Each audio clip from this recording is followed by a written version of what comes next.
I am not what happened to me, I am what I choose to become. Carl Jung. Have you ever looked back at something you did and felt a heaviness? A tightness in your chest that will not go away? Maybe it was a harsh word spoken in anger to someone you love. Maybe it was a choice you made years ago, a decision you wish you could rewrite. Or perhaps it's a pattern you can't seem to break, and every misstep adds quietly to the weight you already carry. It's hard to explain, but sometimes the hardest forgiveness to find is our own. Sometimes we cycle through all the reasons, believing if only we could have done things differently, life would be lighter.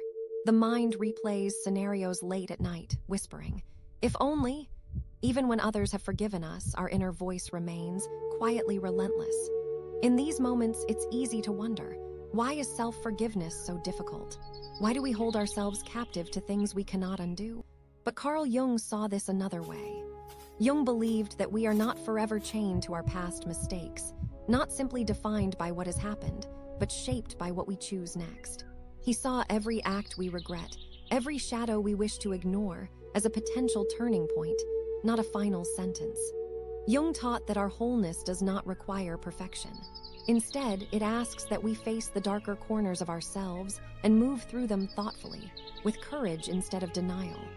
Through Jung's eyes, our past mistakes become invitations. Instead of telling ourselves, "I am broken because I've failed," we might gently ask, "What is life showing me here? What can I tend to in myself that I've left alone?" For Jung, forgiving oneself was not about erasing the past, but about integrating it, holding what we regret not with shame, but with honest attention. When we make space for this view, something softens. We begin to see that our mistakes are not the whole story. Instead, they become experiences that, when faced with care, deepen our compassion, our patience, our understanding of others. A person living with this mindset learns to pause instead of punish, to reflect instead of relive, and to offer themselves the same patience they might offer a friend. Their inner voice shifts, from accusation to gentle inquiry. What do I need, right now, so I can become who I wish to be?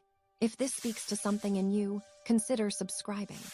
I'm building a quiet corner of the internet for people like us, people asking harder questions, healing deeper wounds, and finding their way forward. Drop a comment if you want me to explore something specific next. I'd love to hear your story. You don't have to fix everything all at once. Self-forgiveness is not a single moment, but a process, a way of living that grows from patience and small acts of understanding. Maybe today it's enough to recognize your pain and let it be seen. Thank you for giving this space in your day. Take care of yourself. I'll see you in the next one.